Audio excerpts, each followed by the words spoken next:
Olá, prezados alunos, eu sou o professor Antônio Carlos Assunção. Hoje teremos a gravação da prova, ou a resolução da prova de macroeconomia do concurso da ANPEC de 2012. E antes de começarmos com a resolução das questões, algumas rápidas observações, principalmente no que diz respeito a bibliografia que vocês podem e devem utilizar para acompanhar não só a resolução das questões dessa prova, como também a resolução das questões das outras provas da ANPEC, que a gente tem disponibilizadas, ou seja, para vocês, como também em relação ao curso teórico, ou seja, de macroeconomia. Tá? Bom, com relação à bibliografia da ANPEC, ou seja, o que é importante salientar rapidamente? Você tem a bibliografia que eles chamam ali de básica da ANPEC, que contempla basicamente 2 livros de macroeconomia importantes. Não são os únicos, mas são os que aparecem contemplados ali na bibliografia básica. Ou seja, o livro do Dornbusch e Fischer, tá?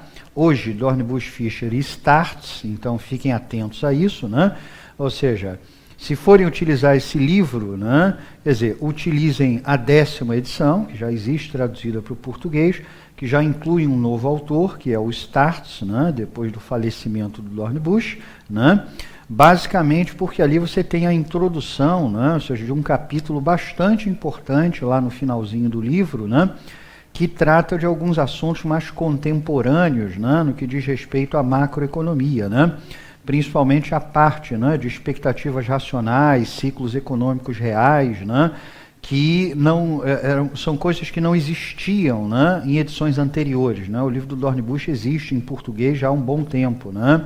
Eu me lembro que desde a década de 80, final da década de 80, alguma coisa assim. Então, utilizem a 10ª edição. Adicionalmente, você tem também o livro de macroeconomia do Menkil, tá? E também, de preferência, utilizar as 2 últimas edições. E basicamente por quê? Porque foi introduzido um capítulo ali, que eu diria que é extremamente importante, no que diz respeito à utilização da política monetária, onde ele constrói um modelinho, que é, de certa forma, digamos assim, uma maneira bem suave, leve, de mostrar o que é efetivamente o modelo DSGE, que são esses modelos utilizados hoje por bancos centrais, inclusive pelo Banco Central Brasileiro. Nós temos aqui a nossa versão do modelo DSGE, utilizado pelo Banco Central Brasileiro, que é o SAMBA, enfim. E nesse capítulo é um modelo de oferta e demanda agregada, quer dizer, que contempla, na verdade, o que seria, de uma maneira obviamente bastante simples, quer dizer, um modelo DSGE, inclusive, ou seja, com regra de Taylor, ou seja, com regra de juros, enfim, quer dizer, e isso tende a ser importante basicamente por quê? Porque como é uma coisa relativamente recente na literatura econômica, em algum momento vai passar a ser cobrado, ou seja, no concurso da ANPEC. Eu sempre costumo me lembrar do seguinte, quando saiu o livro do Blanchard, e no livro do Blanchard apareceu ali um modelinho dinâmico de curva de Phillips, na edição ali de 2005, alguma coisa assim, já nas provas de 2006, 2007, 2008, 2009, a ANPEC passou a cobrar exatamente esse modelo. Tem várias questões sobre isso, ou seja, que vieram na sequência do lançamento do livro do Blanchard. Então é bastante provável que em algum momento você tenha cobranças, ou seja, de questões na prova da ANPEC que versem exatamente sobre esse capítulo, que foi introduzido no livro do Menkil. Então, são os 2 livros ali da bibliografia básica, de macroeconomia, ou seja, Dornbusch, Fischer e Startz, e o livro de macroeconomia do Menkil. Você tem ali um outro livro de macroeconomia, que é o Cisne e Simonsen, mas o que vocês devem utilizar desse livro fundamentalmente? Principalmente os 3 primeiros capítulos. Por quê? Nos 3 primeiros capítulos do livro do Simonsen e do Cisne, você tem os fundamentos da análise macroeconômica, ou seja, a parte de contabilidade nacional, a parte de moeda, né, e a parte de balanço de pagamentos, tá? E é onde vocês vão encontrar isso da forma mais organizada possível. Eu sempre costumo dizer que, né, quando você olha, por exemplo, para alguns outros livros, né, que tratam de balanço de pagamentos, moeda, sistema monetário, na prática, né, ou seja, você percebe claramente que o que você tem ali é um resumo do que você tem no livro do Simonsen. A fonte para essas três coisas é o livro do Simonsen e do Cisne, né? Já quanto ao resto do livro, vocês podem até utilizar, tá? Mas é uma abordagem, digamos assim, muito mais sofisticada e matematizada de uma série de coisas que vocês encontram, tanto no livro do Menckel quanto, né, no livro, né, ou seja, do Dornbusch, Fischer e Startz, né? E, por último, na bibliografia básica, você tem um livro específico de crescimento econômico, que é o livro do Charles Jones, né? Que, ou seja, já está na terceira edição, né, traduzido, né, para o nosso idioma, ou seja, em português, né? E esse livro é importante por quê, né? Porque quando você olha para a parte de crescimento econômico, tanto no livro do Dornbusch quanto, né, ou seja, em qualquer outro livro de macroeconomia traduzido para o português, tem muito pouca coisa, né? Então, consequentemente, para estudar toda a parte de crescimento econômico, principalmente no que diz respeito aos modelos mais recentes de crescimento econômico, notadamente modelos de crescimento endógeno, né, é uma coisa que você só vai encontrar de maneira razoavelmente organizada, olhando para a bibliografia da ANPEC, né, no livro de Introdução à Teoria do Crescimento Econômico do Charles Jones. Então, ele serve especificamente para isso e deve ser utilizado, né? Se você fosse basear somente no que tem de crescimento econômico nos livros de macroeconomia, né, ou seja, você vai aprender muito pouca coisa e algumas questões da ANPEC, né, não vão ser acessíveis a você, né? Então, utilizar. Agora, tem a parte também que eles colocam lá de bibliografia complementar, né? E aí você tem aquele livro Manual de Macroeconomia, né, ou seja, do Lopes e do Vasconcelos, né, que ele foi concebido exatamente para os alunos se prepararem para a prova da ANPEC, né? Mas vai uma observação. Esse livro tem algumas coisas boas, tá? Ou seja, e tem algumas coisas que são claramente insuficientes. Por exemplo, o que é bom ali, né? Tem um bom resumo de contabilidade nacional, sistema monetário e balanço de pagamentos, resumo do Simonsen, tá? Em toda a parte, digamos assim, mais convencional e mais antiga de teoria macroeconômica, né? Como, por exemplo, modelo keynesiano, ISLM, ISLM-BP, um pouco de oferta e demanda agregada, né? O livro dá para o gasto. Mas quando você vai, por exemplo, né, para a parte de intertemporalidade, crescimento econômico, né, aí não tem praticamente nada, tá? Então, assim, né, é claramente insuficiente para estudar esse tipo de conteúdo, tá?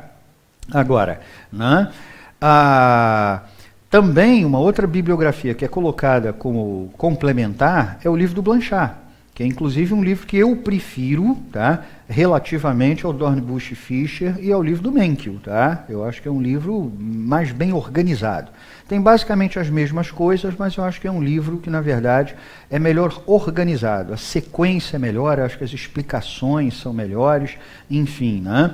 Então, quem tiver o livro do Blanchard, por exemplo, eu acho extremamente adequado, ou seja, que utilize, dê uma passada pelo livro do Blanchard. E uma última observação sobre bibliografia, sobre um livro que não consta na bibliografia, mas que, a meu ver, deveria constar, tá? Ou seja, é muito comum nas provas da ANPEC, né, você ter uma cobrança muito forte, né, da parte, né, ou seja, de intertemporalidade.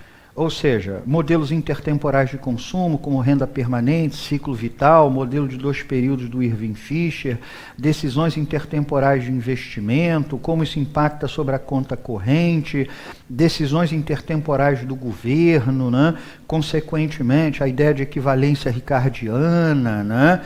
Isso tem nos livros da bibliografia básica e complementar? Tem. Só que eu acho que muito pouco e de forma não muito organizada, né? E por isso que, nesse caso, eu sugiro a vocês que recorram ao livro do Jeffrey Sachs, Sachs e Lehane, tá? Também existe em português, ele já não é atualizado há um bom tempo, mas isso pouco importa, tá? A parte teórica sobre isso é muito bem organizada. Ou seja, se vocês procurarem lá nos capítulos 4, 5, 6, 7, né, vocês vão encontrar toda essa parte, né, de consumo intertemporal, investimento intertemporal, conta corrente, decisões intertemporais do governo, né, incluindo a equivalência ricardiana, de uma forma muito bem organizada, muito bem sistematizada. Né? Restrição orçamentária, escolha, né, enfim, do jeito, né, que isso deve ser, digamos assim, aprendido. Né? Então, se vocês querem aprender um pouco mais sobre essa parte, que é fundamental para a resolução de vários exercícios da ANPEC, né? Ou seja, nesse caso, recorram a esses capítulos que eu citei do livro do Sachs. Tá? É onde vocês vão encontrar esse tipo de coisa, né, de uma maneira um pouco mais formal e muito mais organizada. E aí vão estar preparados para resolver uma série de questões da ANPEC que versam sobre esse conteúdo, fundamentalmente a parte de economia intertemporal, ok? Bom, feitas essas observações, né, vamos então à resolução, né, ou seja, das questões da prova de 2012 de macroeconomia. Né? Então, vamos lá. A primeira questão aqui, tá? Ou seja, nota, já começa por, né, ou seja, decisões intertemporais de consumo, como eu estou vendo aqui, né? Classifique as afirmativas a seguir como verdadeiras ou falsas, né? Olha lá, item 0. De acordo com a hipótese da renda permanente, o indivíduo não deveria modificar o seu nível corrente de consumo diante de um aumento temporário da renda esperado, ou seja, um aumento esperado da renda para o período seguinte, né? Nota, em vários casos, antes de responder, eu vou fazer uma série de observações. Justamente, né, ou seja, para nortear, né, ou seja, o nosso aprendizado no sentido de por que a resposta efetivamente é essa, sob quais condições seria diferente, enfim. Né? Vamos aproveitar aqui, não só para a gente saber, olha, a resposta dessa questão é essa por causa disso e ponto. Ah, não entendi direito, continua sem entender. Não, né? Então, fazer uma série de observações aqui sobre a hipótese da renda permanente, por exemplo, no caso do item 0, para que depois a gente possa voltar e responder isso aqui com segurança. De qualquer maneira, a gente vai ver que isso aqui é falso, mas a questão é, por que é falso? Né? Vamos lá. Né? Teoria da renda permanente é uma teoria, mas não a única, né, sobre decisões intertemporais de consumo. Né? A teoria da renda permanente, na verdade, né, ou seja, o primeiro vestígio dela é de 1957, né, ou seja, por conta de um artigo publicado pelo Milton Friedman. Né, ou seja, ele desenvolveu a teoria da renda permanente, né, e todas essas teorias de consumo intertemporal, elas têm como base, né, o modelo intertemporal do Irving Fisher, lá da década de 20 do século passado, né? Aquele modelinho de 2 períodos, que talvez vocês já tenham visto, né? Como trabalhar com ele, né? Ou seja, e basicamente para quê? Para mostrar que o consumo não depende apenas da renda corrente. Né? Quando você olha para a função consumo keynesiana, aquela que a gente utiliza no modelo ISLM, né? Ou seja, qual é o determinante do consumo? Renda corrente, renda atual. O consumo no momento T depende da renda disponível no momento T, e só. Bom, mas uma expectativa de renda futura maior não afeta o consumo hoje? No modelo ISLM, função consumo keynesiana? Não. Né? A riqueza não afeta o consumo? Não. Só o fluxo de renda disponível hoje. Né? Ou seja, quando você vai para essas teorias intertemporais de consumo, você leva em consideração diversos outros fatores, como a gente vai ver nessa especificamente. Né? Ou seja, a teoria da renda permanente. Então, de qualquer maneira, uma outra teoria, né? Ou seja, sobre consumo intertemporal importante, sempre muito cobrada na ANPEC, é a teoria do ciclo vital. Né? Ou seja, basicamente construída pelo Franco Modigliani. Né? Na verdade, Modigliani, ou seja, Albert Ando e Richard Brumberg. Né? Mas, enfim, a grande diferença, né, ou seja, da teoria da renda permanente em relação à teoria do ciclo vital é que aqui, né, ou seja, você tem a suposição de que a renda dos indivíduos varia aleatoriamente ao longo do tempo. Né? Já na teoria do ciclo vital, né, existe a suposição de que a renda varia de uma forma bastante previsível ao longo da vida, né? Ou seja, por isso o nome é modelo do ciclo vital. A renda varia de forma previsível ao longo do ciclo vital, ao longo do ciclo da vida. Segundo Modigliani, da seguinte maneira, né? Os indivíduos começam a trabalhar e durante os anos de trabalho, né, eles têm uma renda mais alta do que, por exemplo, depois que se aposentam. Então, durante os anos de trabalho, para suavizar a trajetória de consumo ao longo do tempo, o que eles deveriam fazer, né? Gastar parte da renda em consumo, poupar parte da renda, justamente para que consigam ter uma trajetória de consumo suave após um outro momento do ciclo da vida, que é a aposentadoria, quando a renda tende a diminuir, né? Então, a ideia de que a renda varia de forma previsível ao longo do ciclo vital. Maior durante os anos de trabalho, menor após a aposentadoria. Já no caso da renda permanente, né, você parte de uma hipótese um pouco diferente. A renda varia aleatoriamente ao longo do tempo, né? Existe um componente aleatório aqui, né? Então, a ideia fundamental, segundo Friedman aqui, é a seguinte: você poderia, né, dividir a renda em dois componentes, né? Ou seja, né, um pedaço da renda é o que você vai chamar de renda permanente, né, e o outro componente é o que você vai chamar de renda transitória. Mas o que são essas coisas, né? A renda permanente é a renda que os agentes esperam manter no futuro. Consequentemente, é a ideia de renda média, tá?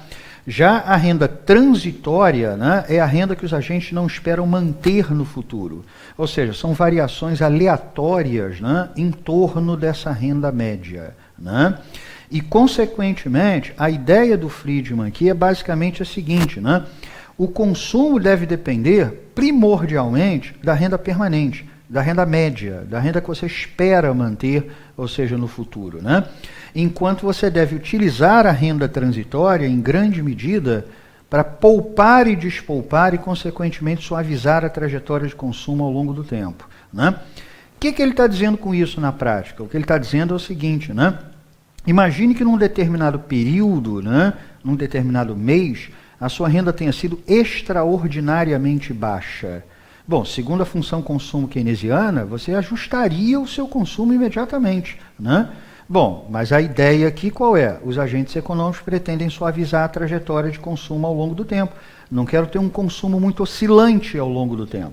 Então, quando a minha renda for extraordinariamente baixa, o que eu faço, né? Despoupo. E quando ela for extraordinariamente alta, né, eu poupo, tentando suavizar a minha trajetória de consumo. Então, em grande medida, a renda chamada de transitória, né, ela é utilizada justamente para você suavizar a trajetória de consumo ao longo do tempo, né? Dessa forma, temos o consumo, ele é função da renda permanente, a renda que você espera manter no futuro, onde B é a propensão marginal a consumir, renda permanente, né? Outras observações, estimando a renda permanente. Vamos lá. Dado um nível de renda constante, inicialmente, tá? E um nível de consumo constante, inicialmente, se supusermos um aumento na renda, o indivíduo terá que decidir se esse aumento é permanente ou transitório. Ou seja, quando a sua renda varia, minha renda aumentou. Tá bom, mas quanto desse acréscimo de renda eu posso considerar como sendo permanente? E, consequentemente, isso vai impactar diretamente sobre o meu consumo. E quanto desse acréscimo de renda eu julgo que é um acréscimo de renda transitório? E boa parte disso eu vou simplesmente poupar, né? Para poder despoupar nos momentos em que a minha renda for mais baixa, né? Temporariamente, né? Você vai ter que tomar esse tipo de decisão, né? Então, supondo que a renda permanente aqui é dada pela média ponderada entre a renda presente e a renda futura esperada, porque aqui, para fazer algumas contas simples e mostrar alguns resultados, né, eu vou imaginar o quê? 2 períodos para o cálculo da renda permanente. Então, consequentemente, né, a renda permanente seria dada por YT, ou seja, a renda hoje, né, mais alfa, um parâmetro positivo, né, quer dizer, multiplicado pela renda esperada em T mais 1 menos a renda hoje. Aqui é como se você estivesse dizendo o seguinte, né? Se você tiver uma expectativa de renda futura mais elevada, tá? Quanto dessa expectativa de renda futura mais elevada em relação à renda corrente, você vai incorporar a sua renda permanente, né? Nota que eu posso pegar essa mesma expressão e reescrevê-la da seguinte forma, abrindo aqui, ó, yt, né, é igual a alfa y é t, né, ou seja, menos alfa yt. E aí agrupando aqui, né, ou seja, colocando, né, enfim, o alfa aqui, né, em evidência, né, ou seja, junto com o menos alfa, né, eu vou ficar com alfa igual a y é t, né, mais 1 menos alfa yt. Daí eu ter dito inicialmente o seguinte, né, a renda permanente é a média ponderada entre a renda presente e a renda futura esperada, né, onde alfa é uma espécie de velocidade de ajuste dos indivíduos à mudança na renda futura esperada. Ou seja, né, digamos que você tem uma expectativa de uma renda futura maior. Quanto desse acréscimo de renda futura maior e esperada, né, você incorpora a sua renda permanente, né? Alfa é que está te dizendo isso. Se você acha, por exemplo, né, ou seja, que essa renda futura esperada maior, ela vai se verificar nos próximos períodos, né, ou seja, sei lá, em 90% disso, né, alfa é igual a 0,9. Essa é a ideia aqui. Portanto, quanto maior alfa, maior será a parcela da renda futura esperada que o indivíduo interpretará como renda permanente, impactando assim sobre o seu consumo. Agora, respondendo à questão especificamente, depois da gente ter visto isso aqui, uma, obviamente, breve introdução sobre consumo intertemporal e, especificamente, sobre renda permanente, né? Quanto à afirmação, ela é falsa, né? Pois um aumento da renda esperada impactará, pelo menos em parte, sobre a renda permanente, alterando o consumo, né? Então, ou seja, olha o que ele diz aqui, né? De acordo com a hipótese da renda permanente, o indivíduo não deveria modificar o seu nível corrente de consumo diante de um aumento temporário da renda esperada para o período seguinte, né? Aqui o que você tem que pensar é basicamente o seguinte, né? Ah, mas os indivíduos não poupam, né? Ou seja, um acréscimo de renda quando eles consideram temporário. Tá, mas por que você poupa hoje, né? Para poder consumir mais no futuro. Ou seja, esse acréscimo de renda, mesmo que transitório, o que você está dizendo com isso é o seguinte, eu não vou gastar todo esse acréscimo de renda transitório nesse período e depois ter que reduzir o meu consumo no próximo período. Mas eu vou utilizar esse acréscimo de renda, mesmo que transitório, né? Ou seja, para diluí-lo ao longo do tempo num nível de consumo mais elevado, né? Suavizando, então, a minha trajetória de consumo. Essa é a ideia, né? Então, por isso ali é falso, né? Mas, de qualquer maneira, vamos também fazer isso aqui de outra forma. Então, ó, dito de outro modo, o aumento da renda temporário, né, se previsto, será diluído ao longo de todos os períodos que o indivíduo irá viver, inclusive o período corrente, o que é coerente com a ideia de suavização do consumo, né? Agora, para a gente conseguir visualizar melhor, né, vamos representar isso em termos de modelo de 2 períodos. E por isso que o modelo de 2 períodos é importante, né? Porque eu consigo ter visualização gráfica. Se eu tivesse 3 períodos, aí já virava uma figura, 4 já não tenho mais como representar graficamente, enfim, né? Então vamos lá. Digamos que, né, ou seja, o agente econômico esteja sujeito a uma certa restrição orçamentária, que diz respeito ao quê? O seu fluxo de renda trazido para valor presente, que deve ser compatível com seu consumo ao longo da vida trazido para valor presente, aqui cortado para 2 períodos. Então, tenho aqui o nível de consumo no segundo período, o nível de consumo no primeiro período, e imagine que, né, Y1 seja a renda dele no primeiro período, Y2 a renda no segundo. Você pode interpretar isso aqui como sendo a renda esperada, né, para o segundo período, dado que você está no primeiro período. Digamos que ele tenha escolhido, tá, ou seja, o seguinte padrão de consumo, ter um consumo igual a renda no primeiro período, consumo igual a renda no segundo. Ah, por quê? Se ele é suavizador de consumo, provavelmente o que está acontecendo aqui é o seguinte, né? A renda dele no primeiro período é 100, a renda no segundo período é 110, com uma taxa de juros de 10%. Consequentemente, para suavizar o consumo ao longo do tempo, o que ele vai fazer? Ter um consumo igual a renda nos 2 períodos. Digamos agora, né, ou seja, que você tem um aumento da renda futura, ou seja, no segundo período, né? Olha lá. Nota, isso desloca a restrição orçamentária dele para fora, torna ele mais rico? Sim, né? Agora, ele vai deixar para gastar todo esse acréscimo de renda no segundo período? Ou seja, né, vai continuar com o mesmo consumo no primeiro período e elevar muito o consumo no segundo período? Não. Ele é suavizador de consumo. Então, provavelmente, o que ele gostaria de fazer? Trazer um pedaço dessa renda futura esperada a valor presente, aumentar um pouco o consumo agora e aumentar um pouco o consumo no futuro. Suavizar a trajetória de consumo. Então, dado um aumento na renda futura esperada, agora a restrição orçamentária com a qual ele se defronta é essa aqui, ó, né? E para suavizar a trajetória de consumo, né, o que ele teria que fazer? Né? Aumentar um pouco o consumo no primeiro período, aumentar um pouco o consumo no segundo período. Mas note, para aumentar o consumo no primeiro período, dado que o que aumentou aqui foi a renda futura esperada, né, ele teria que ter acesso ao mercado de crédito e se endividar, né? Ou seja, despoupar no primeiro período, utilizar parte da renda futura esperada trazida a valor presente, tomando o empréstimo, né, e diluindo esse aumento de renda futura esperada em consumo nos dois períodos. É essa a ideia que a gente utilizou para responder, ou seja, esse item 0. E aqui é que eu disse para vocês, por exemplo, no livro do Sachs, toda a abordagem é feita desse jeito, de forma organizada. Restrição orçamentária, constrói, escreve, interpreta, desenha, mexe, né? Vê o que acontece, né? Ou seja, que é uma coisa efetivamente muito mais coerente do que você tem, por exemplo, nos outros livros de macroeconomia. Tá legal? Então, ou seja, foi-se aí o item 0, né?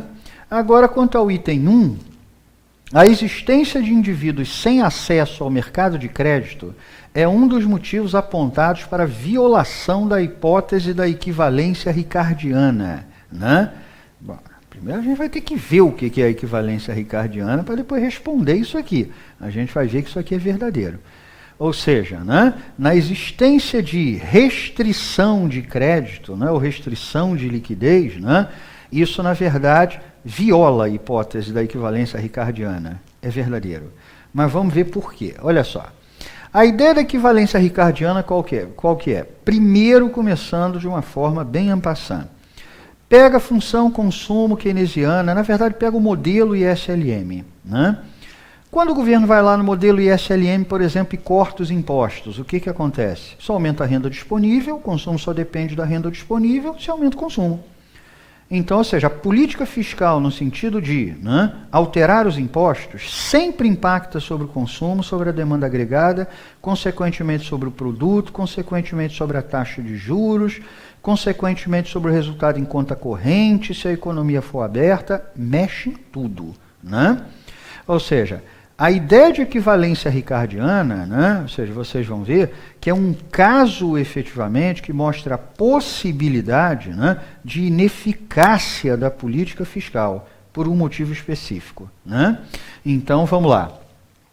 Supondo que as famílias suavizem a trajetória de consumo ao longo do tempo, estou imaginando aqui que sim, tá? Ou seja, as famílias pretendem suavizar a trajetória de consumo ao longo do tempo, né? Conhecem a renda presente, têm uma ideia da renda futura esperada, né? Sabem que se consumirem muito hoje vão ter um consumo muito baixo no futuro, né?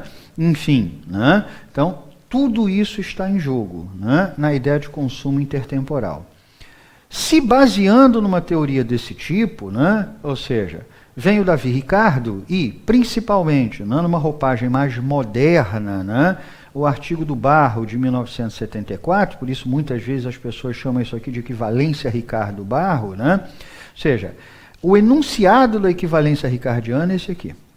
Um corte presente nos impostos equivale a maiores impostos no futuro. Qual é a ideia que está por trás disso, né? Se o governo cortar os impostos hoje, desde que, ao cortar os impostos, ele incorra num déficit, né?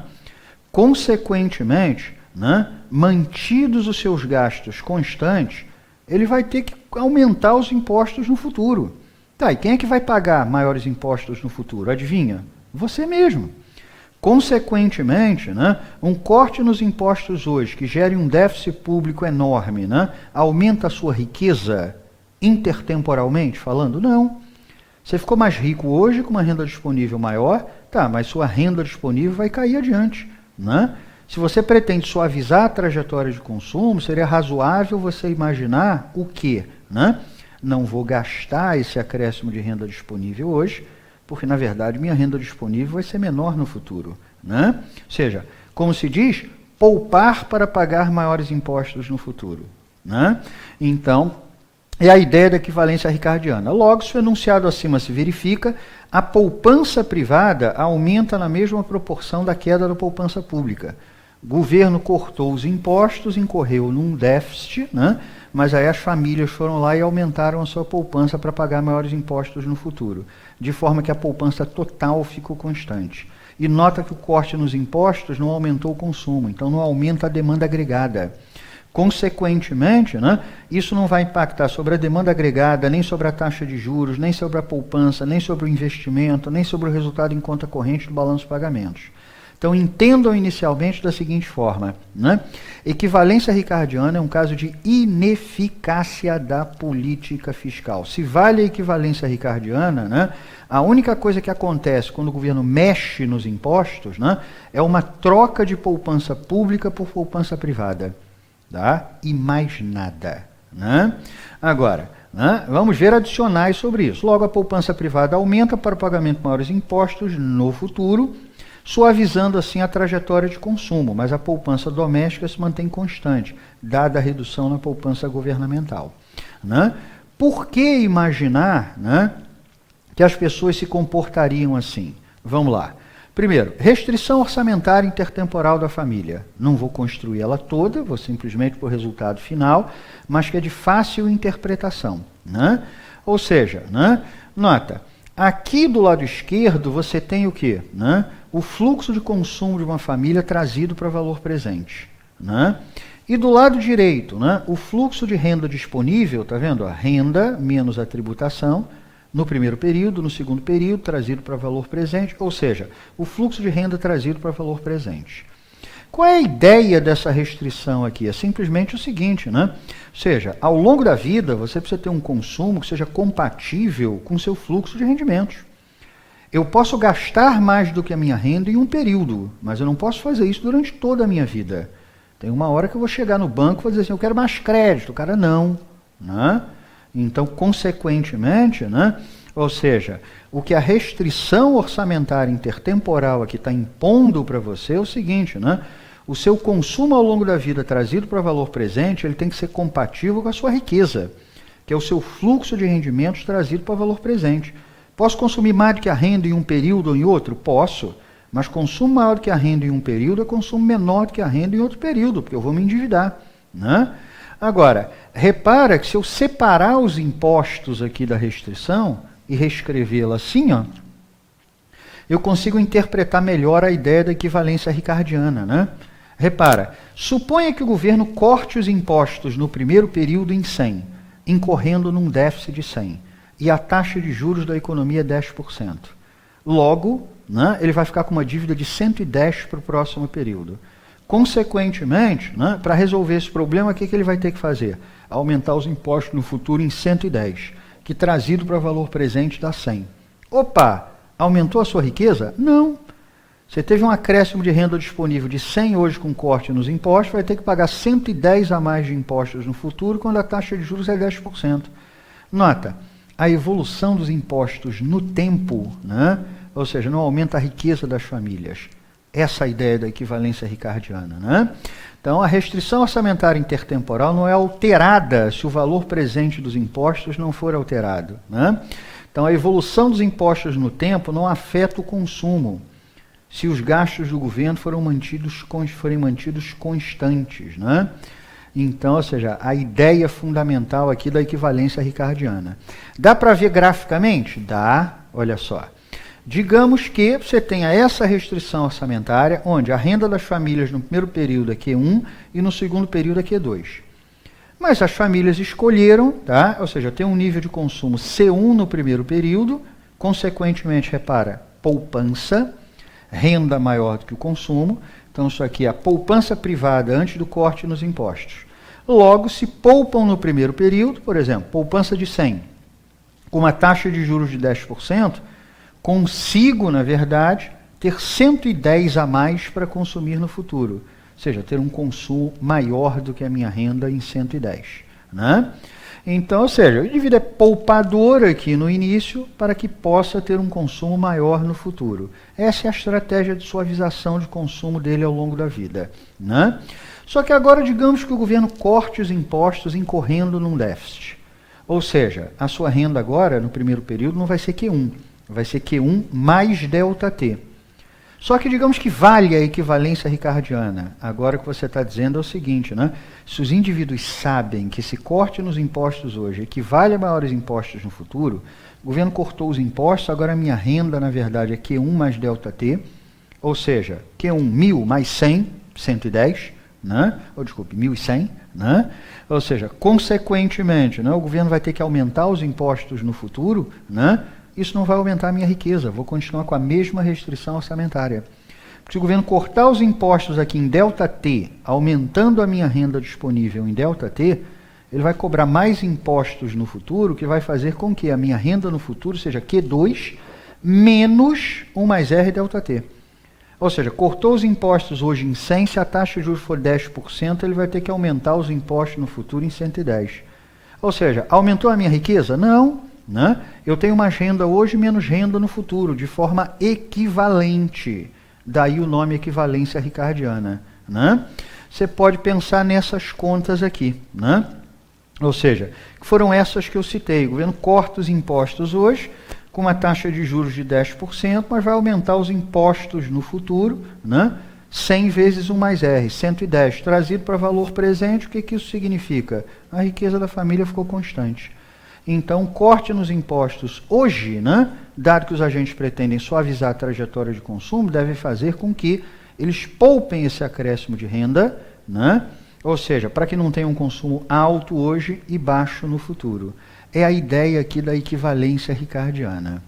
Agora, no caso desse exercício, né, ou seja, ele fala, né, ou seja, do governo, né, aumentando os impostos. Posso trabalhar com a ideia de equivalência ricardiana no caso de aumento dos impostos? Posso, é só inverter o raciocínio. Tá? Ou seja, a ideia da equivalência ricardiana está baseada na restrição orçamentária intertemporal do governo. Tá? Ou seja, se o governo tiver déficit hoje, vai ter que aumentar os impostos para ter um superávit no futuro. Se o governo tiver superávit hoje, tá? Ou seja, ele vai poder reduzir os impostos no futuro, mantido o mesmo padrão de gastos. Né? Então, ó, imagine agora que o governo, partindo de um orçamento equilibrado, tá, aumente os impostos no período T, mantendo a sua estrutura de gastos. Nota, a renda disponível das famílias, então, né, diminuiu, mas o governo agora ficou superavitário. Se vale a equivalência ricardiana, como é que as pessoas vão se comportar? Né? Nesse caso, a renda disponível no período T diminuiu, mas existe a expectativa de um corte nos impostos no período T mais 1. Né? Dado que hoje o governo é superavitário, vai poder cortar os impostos no futuro. Né? Logo, segundo a equivalência ricardiana, para suavizar o consumo, o que o indivíduo deveria fazer? Né? Minha renda disponível caiu hoje, mas eu sei que vai aumentar no futuro. Para suavizar o consumo, o que eu teria que fazer? Né? Me endividar, né? Ou seja, para não ter um consumo baixo hoje e alto no futuro, para conseguir suavizar a minha trajetória de consumo. Agora, repara, e se o indivíduo estiver restrito por liquidez? Ele vai acessar o mercado de crédito, não consegue se endividar. Ou seja, não será válida a equivalência ricardiana, o indivíduo não vai conseguir suavizar a trajetória de consumo. Então, entretanto, caso ele não consiga se endividar, esteja restrito por liquidez, a política fiscal do governo vai reduzir o consumo presente. Né? Então, é exatamente isso que está sendo dito aqui. Ó. Cadê? A existência de indivíduos sem acesso ao mercado de crédito é um dos motivos apontados para a violação da hipótese da equivalência ricardiana. Verdadeiro. Só que agora a gente viu que isso é verdadeiro e por quê que é verdadeiro. E sobre quais hipóteses não seria, enfim, né? Serve para resolver essa questão e alguma outra que verse sobre isso aqui. Tá? Agora, a questão 2. A questão 2 é conta pura. Né? Vamos lá. Né? Suponha que O investimento em uma unidade de capital no período T gera um fluxo de lucros esperados a partir de T mais 1. Né? 2. O lucro real esperado por unidade de capital seja constante igual a 20 por ano. Então, ou seja, você faz um investimento, você vai ter, ou seja, um lucro, né? Ou seja, de 20 a cada ano. Tá? Depois, 3. A taxa de depreciação do capital seja de 5% ao ano a partir de T mais 2. Então, nós, a partir de T mais 2, né, você vai ter que depreciar esse lucro de 20, tá, a uma taxa de 5%. É como se você dissesse, comprei uma máquina, né? Ou seja, a máquina hoje vale 20. Agora, ela vai se depreciando em 5% a cada período. Então, nos próximos anos, ela não vai valer 20, tá? Ela vai valer 95% disso, né? Então, foi lá. Depois, o custo de aquisição de uma unidade de capital no ano T é 215. Então, o investimento inicial é 215. Logo, conclui-se que o investimento em capital no ano T não vale a pena. Olha, para eu saber se vale a pena ou não, eu preciso fazer o quê? Construir o famoso e popular VPL, valor presente líquido. Ou seja, coloco ali o investimento inicial com sinal negativo, desembolso, depois olho para o meu fluxo de rendimentos, né, trazido para valor presente, e observo se esse fluxo de rendimentos trazido para valor presente paga o investimento inicial. Ou seja, caso o VPL seja positivo, vale a pena tomar a decisão de investimento, caso contrário, não. Tem que construir um VPL com esses dados, né? Então, a ideia aqui qual é, né? Vamos construir o VPL para essa decisão de investimento, ver se é positivo. Caso seja, o investimento vale a pena. Caso não, não vale, né? Como é que a gente constrói o VPL nesse caso especificamente? Ó, investimento inicial, com sinal negativo, que são aqueles 215, né? Depois, o fluxo de rendimento aqui, tá vendo? No período T mais 1, trazido para valor presente, tá? E noto que ele está dizendo, né? Depreciação só incide a partir do período T mais 2. Então, até aqui não tem depreciação. Agora, a partir do período T mais 2 tem depreciação, né? Esses 20 do valor da máquina não vão valer mais 20, tá? Ou seja, 1 menos a depreciação, ou taxa de depreciação, que é 5%, que multiplica os 20, trazido para valor presente em 2 períodos de capitalização. E assim, ou seja, sequencialmente. Aí você olha para isso e fala assim, meu Deus do céu, né? Eu até já aprendi a resolver VPL, mas utilizando uma máquina, né? Ou seja, infinito assim, como é que eu vou resolver esse negócio, né? Vai dar problema, hein? Sem máquina de calcular? Vamos ver, né? Então, repara, substituindo os valores aqui, ó, investimento 215, no período T mais 1, eu vou ter 20 trazido a valor presente, pois a taxa de juros é 5%, né? No período T mais 2, esses 20 já não vão mais valer 20, né? Porque incide sobre esses 20 uma taxa de depreciação de 5%, então vou valer 95% disso, trazido para valor presente, e assim sucessivamente, né? Então, a conta fica assim, ó. Menos 215, 20 trazido para valor presente em um período de capitalização, 20, né, descontada a depreciação de 5%, trazido para valor presente em 2 períodos de capitalização, e assim sucessivamente. Só que agora eu tenho que resolver isso aqui, né, sem máquina de calcular, né? Não pode usar máquina de calcular na prova da ANPEC, né?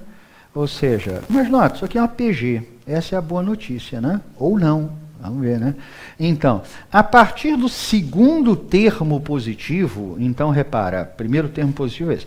A partir do segundo termo positivo, trata-se de uma PG infinita, cuja resolução é dada pelo primeiro termo, né, sobre 1 menos a razão da progressão.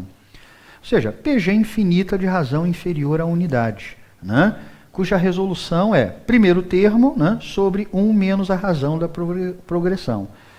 Então, eu posso resolver isso aqui da seguinte forma, né? Olha lá, né? A partir do segundo termo positivo, ó, primeiro termo, tá? Repito ele aqui, 0,95, 20, 1,05 elevado ao quadrado, né? Sobre 1 menos a razão da progressão. E o que é a razão da progressão, né? 0,95 sobre 1,05, né? Que é isso que vai andando aqui ao longo do tempo, né? Então, consequentemente, agora ficou mais fácil de fazer essas contas. Talvez não tão fácil assim, mas ficou mais fácil. Antes estava impossível, né? Ou seja, consequentemente, o VPL aqui Ou seja, dá menos 15. Mas nota, ele sequer quer que você calcule o valor do VPL. Ou seja, a única coisa que você precisava para responder isso aqui é o seguinte, fica positivo ou negativo o VPL, né?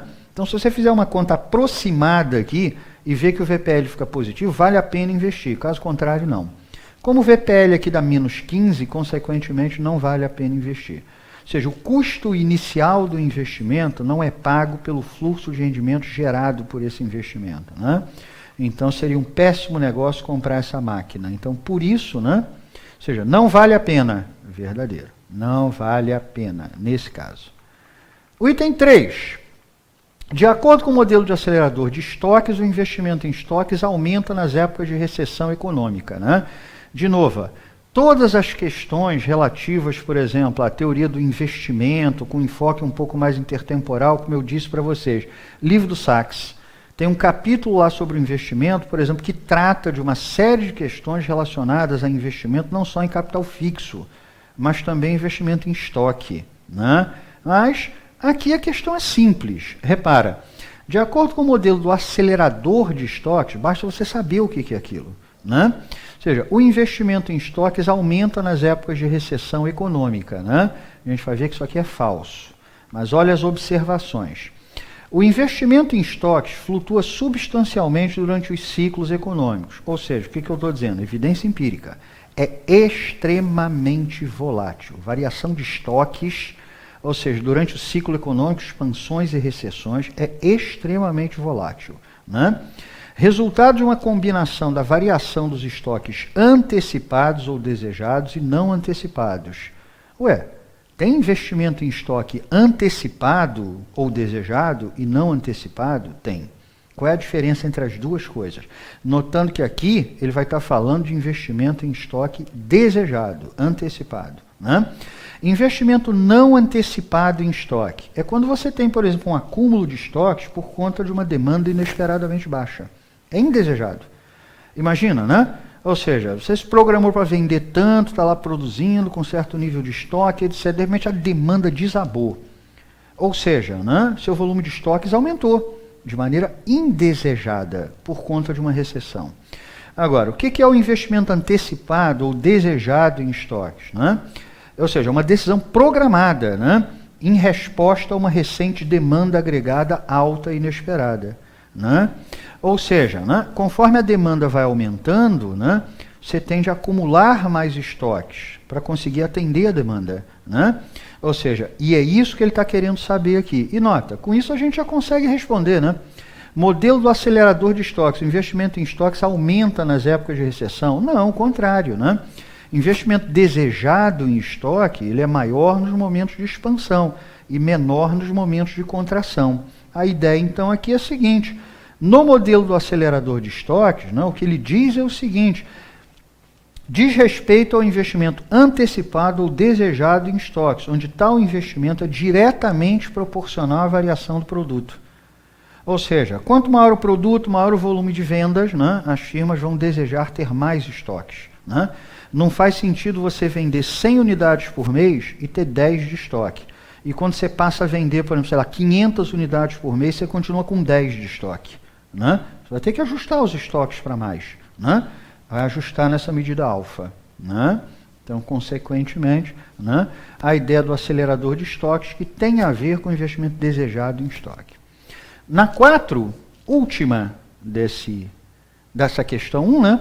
Quanto maiores os custos de ajuste do capital, menor é a sensibilidade do investimento ao valor do Q de Tobin no curto prazo. Primeiro, vamos lá. Q de Tobin, né? Ou seja, cai em todas as provas isso aqui. A gente vai ver que isso aqui é verdadeiro, mas vamos lá. Segundo o nosso amigo, né, ou seja, James Tobin, Prêmio Nobel de Economia em 1981, existe uma estreita relação entre as flutuações do investimento e as flutuações do mercado de ações. Ou seja, isso aqui é uma teoria de determinação do investimento, né, baseada, né, ou seja, no mercado acionário, tá? Em precificação do mercado acionário. Essa é a ideia, né?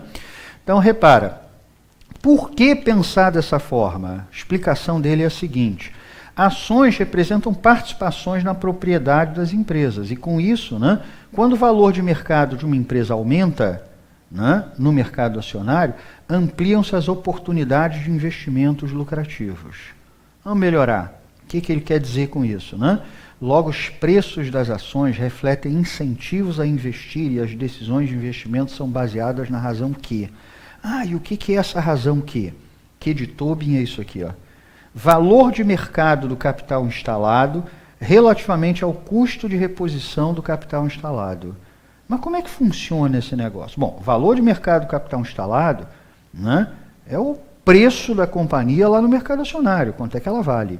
E aqui é o custo de reposição do capital instalado. Quanto custaria repor todo o capital, ou seja, que essa empresa possui? Nota então que se o Q de Tobin for maior do que 1, tá? Ou seja, o valor de mercado do capital instalado for maior do que o custo de reposição do capital, né? Ou seja, né, consequentemente, vale a pena investir.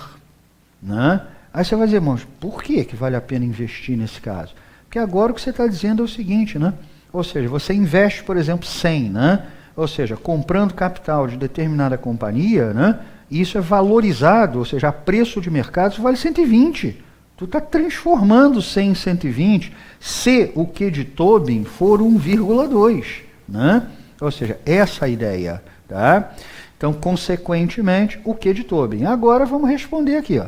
Quanto maiores os custos de ajuste do capital, menor é a sensibilidade do investimento ao valor, né, ou seja, do Q de Tobin no curto prazo. Olha lá.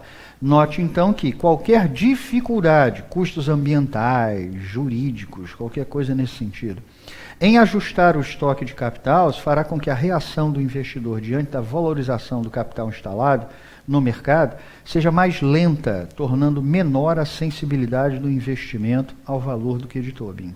Né? Então aqui ele pensou em alguma aplicação relacionada ao Q de Tobin, não fez uma pergunta tão direta com relação a quando o Q de Tobin for maior do que 1, o investimento aumenta. Não, né? Ele foi para alguma aplicação nesse sentido. Né?